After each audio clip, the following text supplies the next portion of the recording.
ثم تجي تصلي يا رب اصلح لي، يا رب عيالي، يا رب وين، يا رب السعادة، يا رب بارد في الراتب، عجزت ما أدري وين يروح. طبيعي محروم.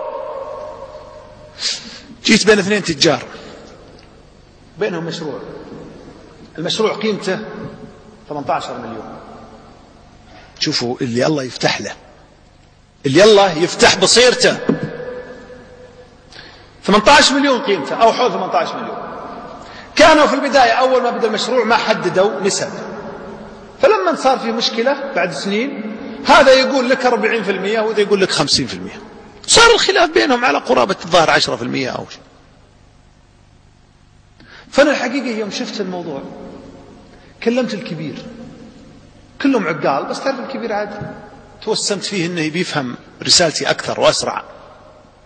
فقلت له يا ابو فلان، تفتح ابواب الجنه الاثنين والخميس وترفع الاعمال، الا من في قلبه الشحناء على اخوه المسلم ما يرفع له عمل. كم تعطي اخوك نسبه عشان تسلك طريقك الى الله؟ قلت له لا ترد علي، فكر وخل ردك عملي. السلام عليكم. احنا ما نبي حسي، نبغى تطبيق. الان انت وانت تسمع الكلام هذا لا تقعد تخلي ابليس يبر لك ويحوسك، عليك عملي. خلك اليوم عملي، لا تنام الليله وفي نفسك شيء على احد، لا تنام وفي احد نفس الشيء عليك. كما قال الرجل للمصطفى عليه السلام، قال يا رسول الله لي قرابه اصلهم يقطعوني، اعطيهم يمنعوني، احسن لهم يسيئون لي. ما قال له خلاص بيض الله وجهك وكفى، لا، قال إن كان كما قلت أعطاه ضمانين. الضمان الأول تسفهم الملة، والضمان الثاني لا يزال معك من الله ظهيرا، يعني ربي ناصرك عليهم، ناصرك عليهم. وشلون يجون يحبوا راسك يتعذرون منك؟ لا، يرسل لك ربي السعادة يحرمهم منها، يرسل لك ربي البركة، يرسل لك ربي الصلاح. نصر الله أحيانا خفي، جندي خفي ما تدري عنه يجي يرسل لك التسخير. ما تلاحظ أنت أحيانا تروح في معاملة وعندك واسطة وتتعقد؟ ما سخر الله لك. وأحيانا تروح في معاملة ولا عندك أحد، سبحان الله، ويسخر الله لك موظف بعد صغير ما هو موظف ويمسك ويطير بك ويصلح شغلك وأنت تتوقع أنها بتأخذ لها وقت. ما حصلت معك؟ أنا حصلت معي. هالتسخير هذا جندي يسخر الله لك ولعيالك في دراستهم في أمورهم، يسخر الله لولدك أن تجي الأسئلة مع اللي ذاكرها. يا أخي جنود التسخير، جندي التسخير الحالة. والله ربي أكرمك فيه يا شيخ تغدي حياتك مختلفة. فأنت لا تقعد تضحك على نفسك وتحرم نفسك من خير موجود. الحرمة تحرم نفسها من خير موجود عشان والله أمه قالت لي ولا أخته قالت لي ولا مرت أخوه قالت لي. الأمر أبعد. فهذا الرجل التاجر قلت له يا أخي لا ترد علي، خل جوابك بينك وبين ربك سلام عليكم. مشيت وخليته. اتصل علي ولده الكبير قال لي بس يا شيخ أنا بحب أبشرك بحاجة. قلت تفضل. قال أبوي تنازل عن كامل المشروع. يوم قاعد يفكر طريق إلى الله مسكر علشان 18، علشان نسبة 10%، عشان المشروع كله خله يروح بس يتسلك طريقي إلى الله. يا أخي شوف اللي الله يفتح بصيرته. بالله عليكم كم واحد بيننا الآن حار من نفسه من الاتصال بالله بسبب كلمة قيلت، ولا بسبب مش عارف ايش، ولا جيت ولا استقبلوني، ولا جيت هو أصلا بانيها في نفسه كذا، يعني شيء في نفسه، مرض في نفسه، قعد يكبرها ومقطوع من الله سبحانه وتعالى. طيب كيف تبغى تعيش سعيد؟ كيف تبغى تعيش سعيد؟ تلاحق قبل الموت، تلاحق، الحق روحك، اتصل بالله، لا تموت وانت مقطوع من الله، ما يرفع لك ولا عمل ولا شيء ولا يقبل منك شيء. انتبه يا أخي، انتبه. ليس الشديد بالسرعة ولكن الشديد الذي يملك نفسه عند الغضب. انتبه، كلها من وراء الشيطان، يجي يعصدك ويبين لك وانت المهم عنده أن تبقى قاطع عشان ما يرفع لك عمل ولا يقبل لك شيء ولا يجيك مدد من الله سبحانه وتعالى. فشوف نفسك الآن، هل أنت من اللي طرف في قطيعة؟ استعجل وانهى الآن. حبذا لو من هالمسجد برسالة للي انت قاطع بينك وبينه. وأنا كنت في أحد الدول قلت هذا الكلام، وبعد المحاضرة جاني واحد سلم علي قال لي: يا شيخ، أنا بيني وبين أخوي قطيعة سنوات،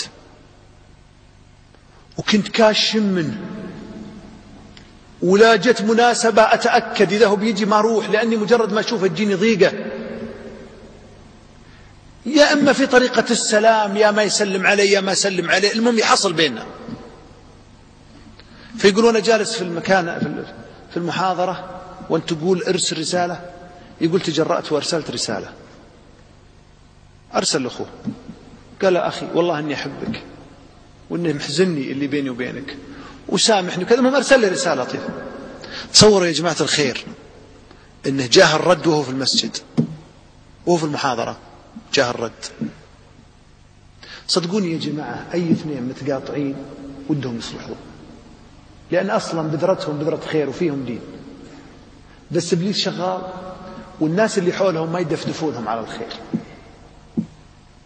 تلقى بعض الناس بدل ما يقول كلمة تسجل له يوم القيامة في صلة رحم: ألا أدلكم على ما هو خير من الصلاة والصيام والزكاة، إصلاح ذات البين. بدل بعض الناس ما يدور على هالشعيرة ويحاول يدف ربعه، يدري مثلا يدف، تلقى أحيانا يرمي حطبة على النار ويشعللها زود والعياذ بالله.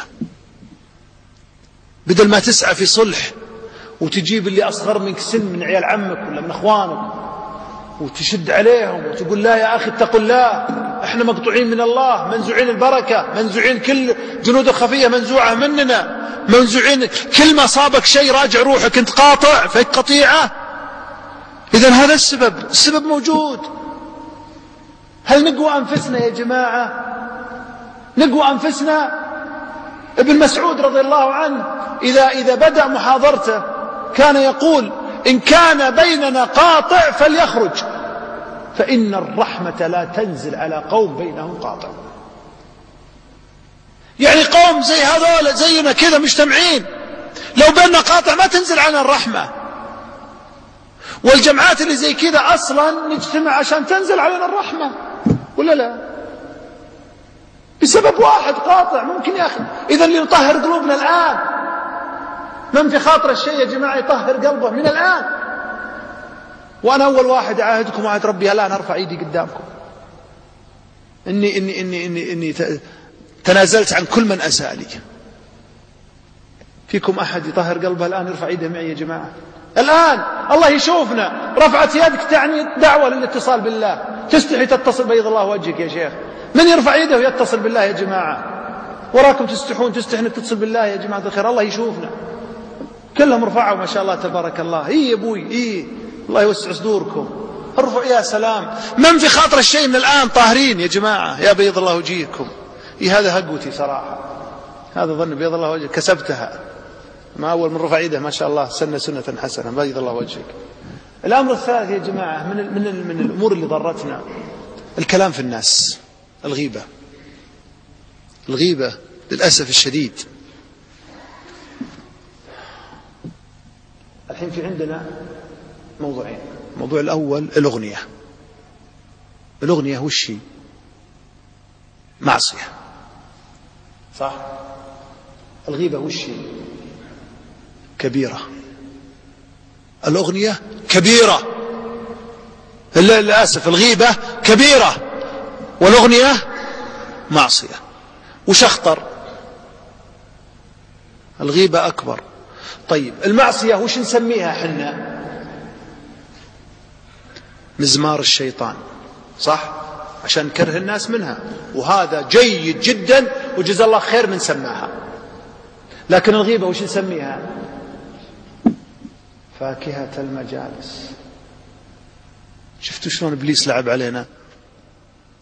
نسمي الغيبة فاكهة. الله سبحانه وتعالى قال عنها: أيحب أحدكم أن يأكل لحم أخيه ميتا؟ صورها في صورة نتنة بشعة، نسميها فاكهة. بدل ما نسميها عفن المجالس عشان نكرهها، نتانة المجالس، نسميها فاكهة المجالس والعياذ بالله، عشان النفس تحلالها تقبلها. عفن، نتانة، وصاخة الله قال عنها لحم أخيك ميت. تخيل كل واحد تكلمت فيه إذا ما سامحك، كل واحد مسؤول اللي أيا كان تكلمت فيه، تأكد أن العقوبة بيجاب لك ميت وتأكل من لحمته، تقبلها؟ تخيل جابوه لك قدامك وقالوا يلا تفضل عاد وين تأكل منه.